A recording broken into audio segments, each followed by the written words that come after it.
yang ada tidak berdasarkan imajinasi. Betul. Karena bahaya sekali kalau kita Ya, berdasar menafsirkan sejarah dengan imajinasi. imajinasi sendiri. Ya, misalnya dibuat imajinasi di Ponorogo itu orang yang mempunyai kesaktian luar biasa. Iya. Dia bisa menjebol tembok dengan Betul. cara menabrakkan kudanya atau dengan tenaga dalam dan sebagainya.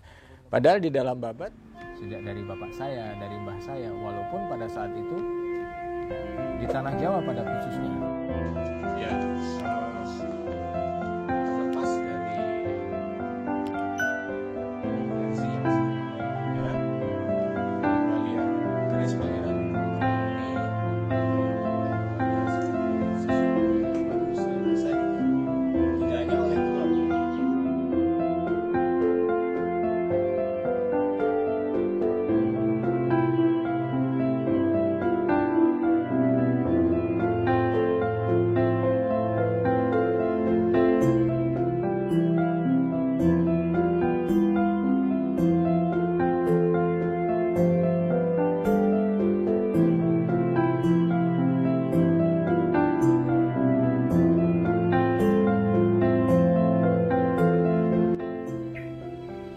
Hai, apa kabar? Kembali lagi di Kikau.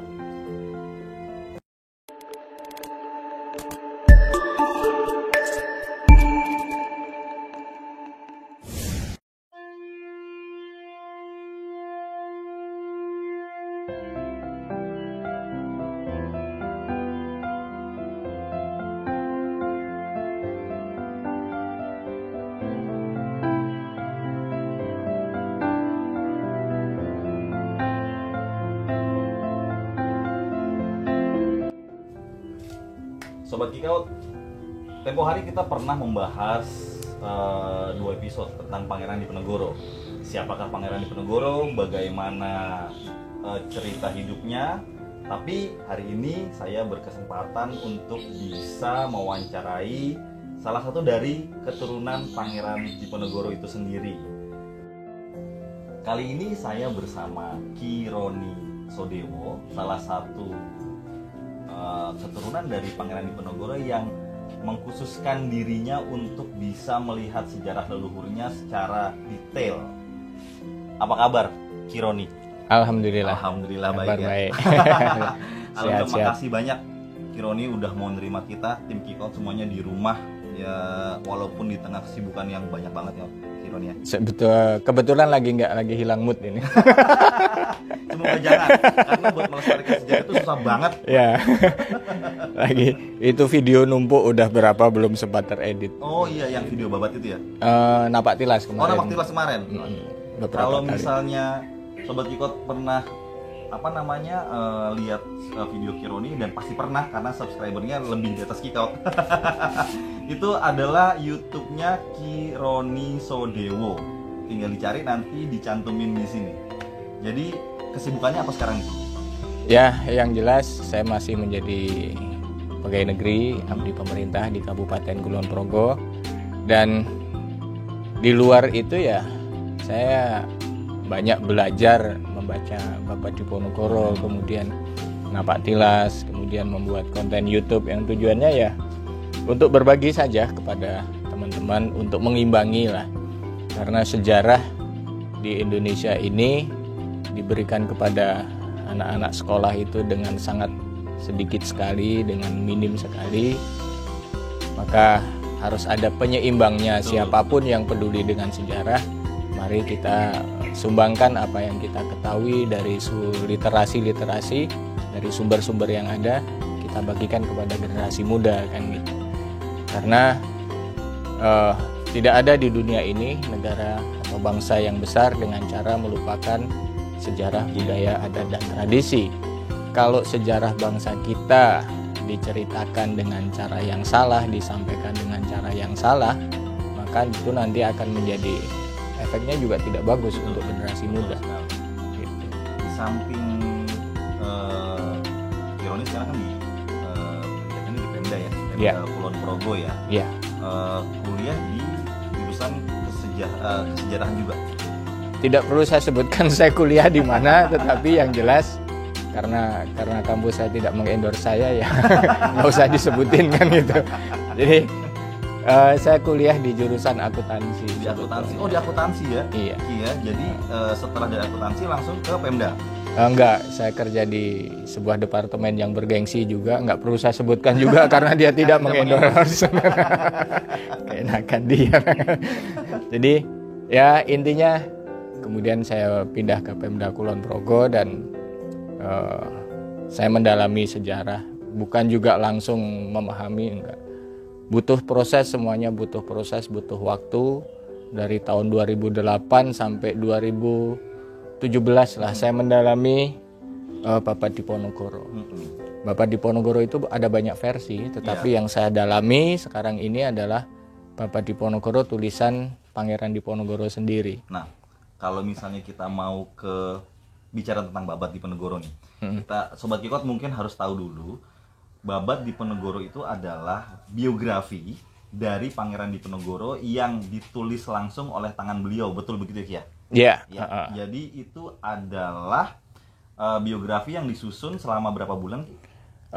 Setahun lebih lah di Manado. Lebih, ya? Itu di Manado ya? Bukan di Makassar ya Ki ya? Bukan, di Manado. Ya, itu ketika dia ditahan, diasingkan di Manado, dia menulis asal-usul dia, terus peperangan yang dilakukannya secara detail ya Ki ya di situ ya. Iya. Walaupun juga tidak saya pungkiri mungkin banyak hal-hal yang tidak dituliskan karena beliau menuliskan tidak langsung habis kejadian ditulis, ditulis, enggak seperti itu. Lama yang lalu kan. Setelah beliau selesai Perang Jawa tahun 1830, kemudian beliau diasingkan di Manado, barulah kemudian beliau menuliskan. Tentu banyak hal-hal yang terlupakan atau mungkin sengaja tidak ditulis atau seperti apa. Misalnya tidak semua tokoh-tokoh yang membantu Pangeran Diponegoro ditulis. Tidak semua tempat-tempat ditulis secara detail karena mungkin ya keterbatasan waktu, keterbatasan ingatan. Betul. Jadi yang saya baca sekarang ini ya untuk sementara baru Babat Diponegoro tulisan Pangeran Diponegoro sendiri. Karena Babat Diponegoro ini, yang tulisan Pangeran Diponegoro ini sudah mendapatkan pengakuan dari UNESCO. Betul. Sebagai Memory of the World. Memory of the World, dan itu pertama kali dilakukan oleh Pak Profesor Peter F. Carey ya. Ya, Pak Peter Carey dan timnya lah pada saat itu Perpustakaan Nasional yang di depan. I have to say this to Mr. Carey, if you watch this channel, I would thanks to you. From the bottom of my heart for what you do to my nation, to my country. Makasih banyak Pak Carey buat sumbangsih besarnya buat bangsa kami. Kalau misalnya Anda melihat ini, kami tim Kikout semuanya berterima kasih. Dengan adanya buku-buku dari Pak Carey, kita jadi lebih mengerti tentang Pangeran Diponegoro itu siapa sebenarnya. Ya, memang semuanya gara-gara bule yang bernama Peter Carey itu. Jadi beliau berhasil menampar saya. Iya, betul. Dengan apa yang beliau tulis. Jadi saya pertama kali tahu yang namanya Peter Carey itu ketika saya dipinjami buku oleh Mbak Hanin. Itu juga salah satu keturunan Pangeran Diponegoro. Bukunya bahasa Inggris, judulnya The Power of Prophecy. Ketika saya baca buku itu, ya, yang kemudian tahun 2012 terbit dalam bahasa Indonesia dengan judul Kuasa Ramalan. Nah, waktu habis membaca buku itu saya tuh bingung, ini bule ini kok bisa tahu dengan sangat detail gitu. Banget loh. Siapa ini bule satu ini? Saya pengen ketemu sama orang ini dan ternyata tahun 2011 Gusti Allah mempertemukan saya dengan Peter Carey di dalam sebuah acara pertemuan keturunan Diponegoro di rumahnya Ibu Tatila Baing di Bekasi waktu itu. Disitulah saya ketemu Pak Peter Carey dan terjadi diskusi panjang yang intinya adalah Pak Peter Carey justru mendorong bangsa Indonesia itu untuk mendalami sejarah bangsanya. Tidak hanya tentang Pangeran Diponegoro. Nah, Pak Peter waktu itu berpesan kepada saya, kalau mau mendalami sejarah Kang Eyang, maka Kironi harus mengosongkan pikiran dulu. Kalau selama ini kagum, hilangkan dulu kekaguman itu. Kalau sekarang benci, hilangkan kebencian itu. bacalah Babad Diponegoro. Betul. Karena itu yang biografi yang ditulis langsung oleh Pangeran Diponegoro itu sendiri kan. Iya, betul. Nah, akhirnya mulai saat itu saya membaca Babad Diponegoro sampai tahun 2016 lah. Saya baru mulai memahami isinya karena Babad Diponegoro itu ditulis dalam bentuk tembang, dalam bahasa Jawa yang tidak mudah untuk memahaminya. Betul. Kalau hanya diterjemahkan begitu saja, Secara literasi nggak bagus ya. nggak bisa nggak bisa dipahami. Nggak bisa dipahami. Jadi saya mencoba membaca berkali-kali saya baca sampai akhirnya membaca yang ke-6 saya baru mulai bisa ini toh maksudnya, ini maksudnya. Baru setelah membaca yang ke-8 saya bisa ketawa, saya bisa nangis, saya bisa terkagum-kagum.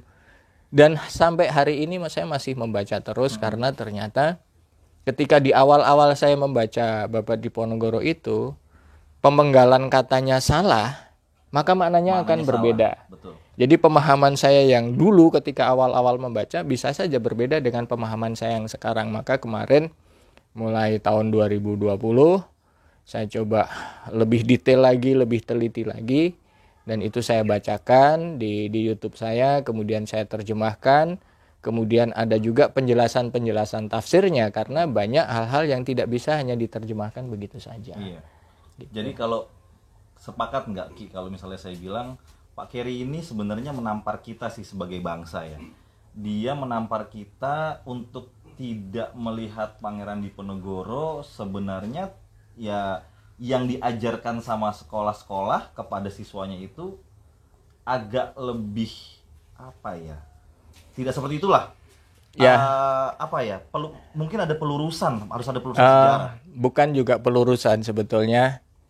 Karena sejarah itu mana sih yang benar kan gitu. Ya tergantung dari versi mana kita melihat, dari versinya siapa kita karena melihat. Karena yang kita lihat mungkin dari versinya orang-orang Belanda itu sendiri ya.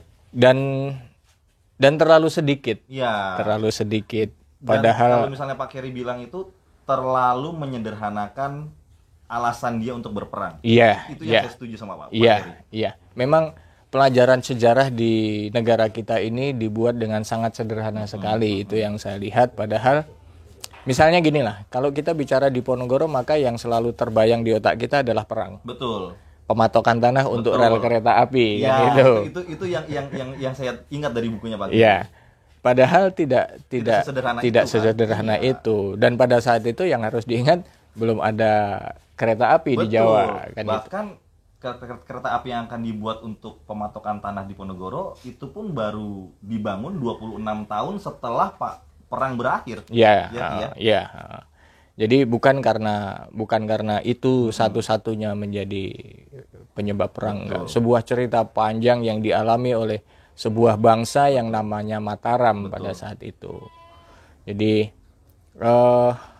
dari Babad Diponegoro itulah kemudian saya banyak mengerti tentang Diponegoro sebagai manusia. Oh iya, ada satu hal lagi nih. Jadi Pak Keri itu bilang terlalu simpel bahwasannya kalau misalnya Belanda mengatakan Pangeran Diponegoro memberontak karena dia ingin diakui sebagai raja. Nah, kalau di Babad itu bagaimana Ki? Di dalam Babad setidaknya Pangeran Diponegoro mengatakan itu 3 kali. 3 kali ya Ki? Ya, bahwa kalau dia mau, bahkan kakeknya, ayahnya itu, bahkan Inggris, betul, itu menghendaki Pangeran Diponegoro itu menjadi sultan. Entah menjadi penggantinya bapaknya atau siapa, tetapi yang jelas baik pihak Inggris, kemudian kakeknya, kemudian ayahnya pernah mengatakan itu. Tetapi Pangeran Diponegoro mengatakan, pertama, dia mengingatkan, pernah bicara dengan Rahmanuddin. Wahai Rahmanuddin, ingatkan aku apabila suatu saat aku lupa. Bahwa aku sudah pernah menolak keinginan ayahku dan kakekku untuk dijadikan sebagai putra mahkota. Itu ada di Babad ya Ki? Ada di dalam Babad. Berarti memang Pangeran Diponegoro sendiri yang menolak itu toh? Menolak. Penyebabnya adalah karena beliau merasa memang tidak berhak. Walaupun secara kualifikasi bahkan Inggris menginginkan beliau menjadi sultan, tetapi Pangeran Diponegoro menolak.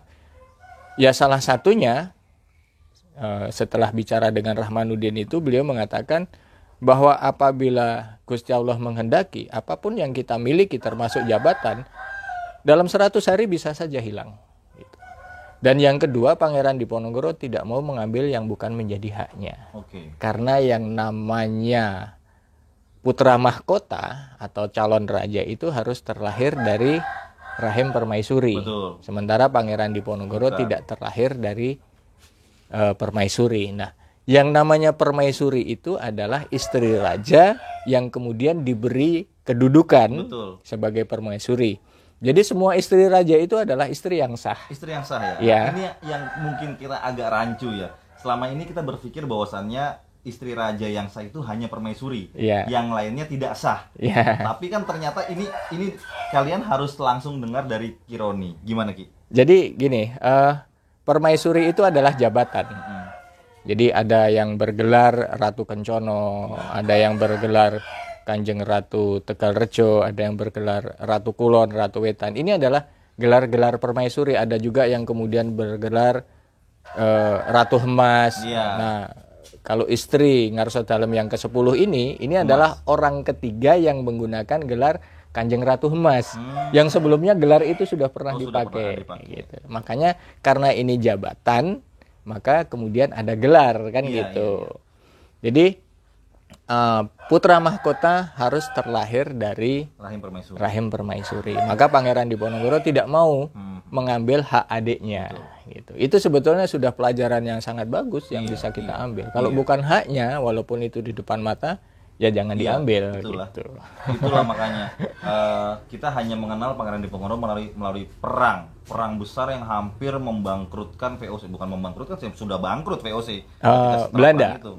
Pemerintah Hindia Belanda. Itu sudah pemerintah Hindia Belanda ya? Karena VOC udah bubar 1799. Oh iya, benar. Oh iya, itu sudah pemerintah Hindia Belanda. Nah, berarti ya yang harus kita lihat itu sebenarnya adalah babat. Pangeran Diponegoro itu punya babat, biografi yang dia tulis sendiri. Ya kita berpatokan sama itu ya sebenarnya harusnya. Ya tidak satu-satunya lah ya, tetapi yang jelas bagaimana kita melihat sejarah itu berdasarkan sumber-sumber yang ada, tidak berdasarkan imajinasi. Betul. Karena bahaya sekali kalau kita berdasar imajinasi. Imajinasi sendiri. Ya, misalnya dibuat imajinasi Diponegoro itu orang yang mempunyai kesaktian luar biasa. Dia bisa menjebol tembok dengan cara menabrakkan kudanya atau dengan tenaga dalam dan sebagainya. Padahal di dalam babat Pangeran Diponegoro menceritakan Mioskori Butulan, artinya melalui pintu butulan atau pintu rahasia. Atau di babat Diponegoro yang tulisan Basah Kondokusumo itu ternyata dikerjakan oleh 4 orang menjebol pintu itu kan gitu. Saya sebenarnya mau bertanya tentang itu, tapi takut menyinggung. Tapi karena sudah dibahas ya, nggak apa-apa. Ini menjadi bahaya sekali. Padahal mengajarkan sejarah itu adalah untuk melahirkan insan-insan baru, Diponegoro baru, Soekarno baru, Sudirman baru kan gitu. Nah, kalau kita tidak menceritakan beliau-beliau ini dengan apa adanya, itu menjadi susah. Sekarang orang mau menjadi Diponegoro, wah, harus bisa menjebol tembok, harus kebal peluru misalnya. Susah untuk berbuat objektif kepada seseorang kalau kita sudah mengkultuskan. Itu loh yang susah. Padahal pun Diponegoro punya kekurangan. Di samping banyak kelebihannya, pastinya seperti itu ya. Kalau saya cenderung mengatakan bahwa kesaktian Pangeran Diponegoro itu mudah di copy paste. Dengan perjalanan napak tilas ke tempat-tempat yang sangat sulit, bahkan pernah saya jalan kaki itu sampai 3 jam. Saya menyadari bahwa sebetulnya kesaktian Pangeran Diponegoro itu ada di konsistensi dan ketabahan. Bayangkan jalan kaki di hutan belukar yang seperti itu dengan tidak ada. Kalau sekarang mungkin kita bisa pakai kendaraan, kita sudah menyiapkan bekal dari rumah. Tetapi pada saat itu kan nggak seperti itu. Dan itu perjalanan tidak hanya sehari 2 hari, tapi selama 5 tahun. Kalau bukan orang yang tabah, kalau bukan orang yang konsisten, tidak mungkin itu bisa terjadi. Betul, saya setuju itu. Nah, kalau dari babat, saya yang masih saya penasaran sampai sekarang nih. Kenapa Pangeran Diponegoro lebih memilih untuk tinggal di Tegalrejo daripada di Keraton?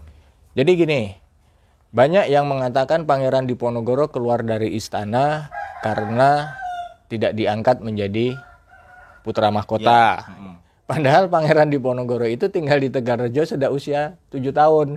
Sama neneknya ya. Sama nenek buyutnya. Jadi ketika HB1 wafat, kemudian putranya HB2 Pangeran Mangkubumi ya. Pangeran Mangkubumi. Berarti istrinya Pangeran Mangkubumi nih. Iya, ketika yang bergelar Ratu Ageng. Nah, sekali lagi ya. Ratu Ageng, Ratu Kedaton, Ratu Kencono atau Kanjeng Ratu Ibu itu adalah jabatan. Jadi Ratu Ageng dipakai pertama kali oleh istrinya HB1. Nah, ini nanti akan dipakai lagi oleh yang generasi di bawahnya lagi. Jadi Ratu Ageng itu adalah neneknya raja. Ya kan? Kemudian Ratu Kedaton adalah ibunya raja. Ratu Kencono adalah istrinya raja. Jadi kalau nanti raja itu melimpah ke bawah gitu ya gelar ini lagi, juga ikut gitu.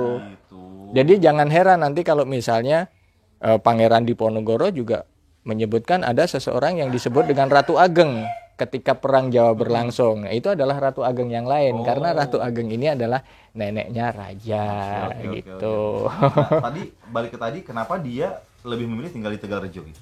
Jadi ketika HB2 bertahta, Ibu Ratu Ageng, ibunya HB2 ini ada perbedaan pendapat antara beliau dengan HB2, maka kemudian Ibu Ratu Ageng lebih memilih keluar dari istana dengan membawa Pangeran Diponegoro. Kenapa Pangeran Diponegoro dibawa? Di dalam babat diceritakan ketika Pangeran Diponegoro berusia 5 hari, itu dibawa oleh ibunya menghadap ke Sri Sultan Hamengkubuwono I waktu itu. Dan di situ kemudian terjadilah sebuah dialog antara Sri Sultan Hamengkubuwono I dengan Kanjeng Ratu Tegalrejo atau Ratu Ageng. Beliau mengatakan, wahai istriku, jagalah cucu buyutmu ini, karena cucu buyutmu ini kelak akan membuat kerusakan yang lebih hebat daripada apa yang dulu pernah aku lakukan kepada Belanda. Nah, Ibu Ratu Ageng atau Ratu Tegalrejo, mengubah tatanan waktu itu bahasanya ya. Ratu Ageng Tegalrejo sangat taat kepada suaminya sehingga betul-betul si bayi Diponegoro atau yang waktu itu bernama Mustahar itu diasuh oleh nenek buyutnya, dibawa ke Tegalrejo. Itu ada di babat diceritakan dong. Diceritakan dengan sangat jelas. Jadi Kironi ini berpatokan pada babat, bukan dari reka-rekanya Kironi sendiri. Ini diceritakan dalam babat semuanya yang diceritakan sama Kironi. Iya betul lagi ya. Iya. Dan babat Diponegoro itu siapa yang mau memiliki ya saya persilakan saja. Misalnya dikirim kopinya ya saya kirim. Jadi nggak saya simpan sendiri. Siapa yang mau mempelajari, siapa yang mau ikut menerjemahkan. Siapa tahu saya menerjemahkannya salah. Betul. Kan gitu. Ada orang yang lebih paham tentang bahasa Jawa, bisa saja kan gitu. Jadi justru kenapa saya ceritakan di YouTube karena babat Diponegoro ini sudah menjadi kitab sejarahnya orang seluruh dunia. Betul. Karena sudah masuk dalam Memory of the World dari UNESCO. Iya, gitu. Nah, Pangeran Diponegoro punya 8 istri. Iya. Sekarang pertanyaannya adalah anak-anaknya itu semuanya atau keturunannya di mana semuanya? Kalau yang sudah tercatat itu ada 22. Ada 22 ya. 22 putra. 22 putra dari 8 istri itu. Dari 8 istri. Kalau makamnya itu ada yang di Jawa Barat, di Bogor, kemudian ada juga yang di sini, ada juga yang di kota Jogja, ada juga yang di Ambon, ada juga yang di Makassar tentunya.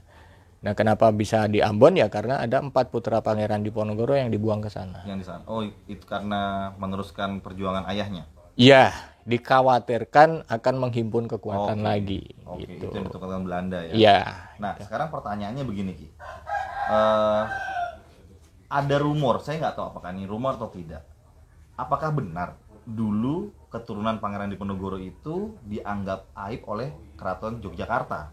Nah, kalau misalnya iya, sampai sekarang ini gimana hubungannya sama terah keraton? Karena kan bagaimanapun juga kalian ini adalah terah keraton dari Yogyakarta Hadiningrat kan? Ya kalau dulu mungkin iya ya, karena gini, perang Jawa itu kan membuat Belanda itu menjadi bangkrut. Betul. Pemerintah Hindia Belanda bangkrut, bahkan juga menguras kas dari kerajaan Belanda sendiri. Dan dulu pernah ada perjanjian antara HB1 dengan Belanda ketika HB1 bertahta itu kan. Jadi setiap raja yang duduk bertahta itu pasti menandatangani kontrak. Ya. Ada perjanjian-perjanjian yang harus ditaati oleh raja-raja di Jawa. Baik itu di Surakarta maupun di Yogyakarta, baik itu di Mangkunegaran maupun di Pakualaman. Dan biasanya kontrak-kontrak itu kalau dilaksanakan akhirnya ya merugikan kita kalau menurut kita kan gitu. Nah, salah satu klausulnya adalah apabila keturunan Sri Sultan Hamengkubuwono pertama itu membuat onar dan kemudian membuat Belanda rugi atau menimbulkan kerugian bagi Belanda, maka keraton diwajibkan mengganti rugi. Oh gitu. Kan gitu. Iya. Maka ketika Perang Jawa selesai, kemudian Belanda kasnya habis, maka kemudian menuntut ganti rugi kepada pemerintah keraton. Iya. Karena ini adalah keturunan HB1 kan gitu. Karena memang tidak ada uang, maka kemudian yang terjadi adalah wilayah keraton ini disempitkan. Yang dulu membentang dari Banyumas sampai ke Mojokerto, kemudian disempitkan tinggal DIY. Oke. Sementara wilayah yang lain, Surakarta ya udah tinggal Surakarta saja. Sementara wilayah lain langsung dikuasai hasil buminya oleh Belanda. Untuk membayar Ganti rugi. kerugian yang ditimbulkan oleh Pangeran Diponegoro. Jadi karena kerugian itulah terah daripada Pangeran Diponegoro sendiri akhirnya dimusuhilah dalam tanda kutip pada Tapi saat sekarang itu. gimana, Ki? Tetapi ketika ya waktu berjalan ya kan, kalau hari ini yang terjadi adalah belum ada NKRI, mungkin ya sampai hari ini keturunan Pangeran Diponegoro juga masih dianggap sebagai aib. Oh kan iya, gitu. iya. Tetapi karena sejarah berubah, justru kita yang menang, kemudian muncullah sebuah negara yang bernama Indonesia. Maka ketika Ngarso Dalem yang ke-9, Sri Sultan Hamengkubuwono ke-9 itu sudah masih menjadi raja dan menjadi bagian dari pemerintahan Indonesia, ada semacam pertemuan lah antara Ngarso Dalem dengan beberapa keturunan Pangeran Diponegoro sekitar tahun 50-an lah waktu itu. Ya secara tidak langsung kemudian terjadilah ya rekonsiliasi gitu, bahwa Pangeran Diponegoro adalah orang yang berjuang untuk rakyat yang sekarang sudah menjadi Indonesia. Kalau dulu ya masih Mataram. Gitu. Mataram, Yogyakarta, Diningrat. Iya. Gitu.